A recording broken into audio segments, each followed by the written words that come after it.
উপলক্ষে আজকের এই বিশাল শ্রমিক সমাবেশের বিপ্লবী সভাপতি প্রধান অতিথি বাংলাদেশের ঐক্যের প্রতীক বিএনপির ভারপ্রাপ্ত চেয়ারম্যান দেশনায়ক তারেক রহমান উপস্থিত রয়েছেন।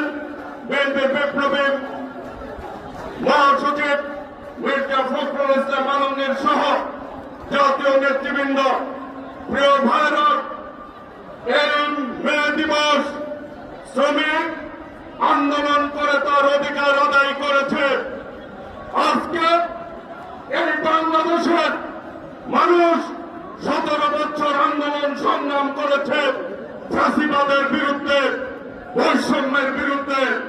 আজকে এই বাংলাদেশের মানুষ স্বাভাবিক নিয়মে যেটি চায়, ফ্যাসিবাদের বিদায় হয়েছে, স্বৈরাচারের বিদায় হয়েছে, গণতন্ত্র প্রতিষ্ঠিত হবে, এটাই স্বাভাবিক, তাই না ভাইরা? এখন তারা গণতন্ত্রের প্রক্রিয়া থেকে ভিন্ন প্রক্রিয়া অবলম্বন করতে চায়। তাহলে কি বাংলাদেশের মানুষ মানবে? বাংলাদেশের মানুষ এই মুহূর্তে গণতন্ত্রের বিকল্প, ভোটের অধিকারের বিকল্প ছাড়া অন্য কোন ব্যবস্থা মানবে না। যত তাড়াতাড়ি মানুষের ভোটের অধিকার ফিরত দিবে, তত তাড়াতাড়ি আপনাদের মঙ্গল হবে। তা না হলে বাংলাদেশের মানুষের অধিকার বাংলাদেশের জনগণ সেইভাবে আদায় করবে ইনশাআল্লাহ। ওই নেত্রী আছে, হাসিনা পালিয়ে গেছে, নেত্রী আছে, সবাইকে জোরে বলতে হবে নেত্রী আছে, হাত তুলে বলতে হবে নেত্রী আছে।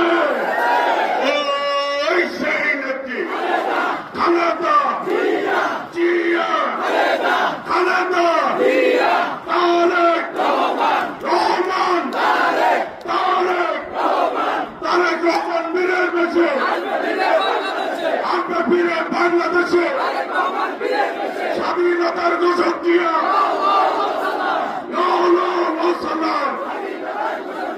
বাংলাদেশের অপর নাম, গণতন্ত্রের অপর নাম।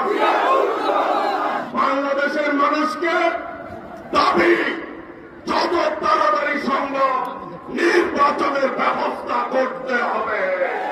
এটাই হোক আজকে এই শ্রমিক দিবসে আমাদের অঙ্গীকার। সকলকে ধন্যবাদ। আসসালামু আলাইকুম রহমতুল্লাহ।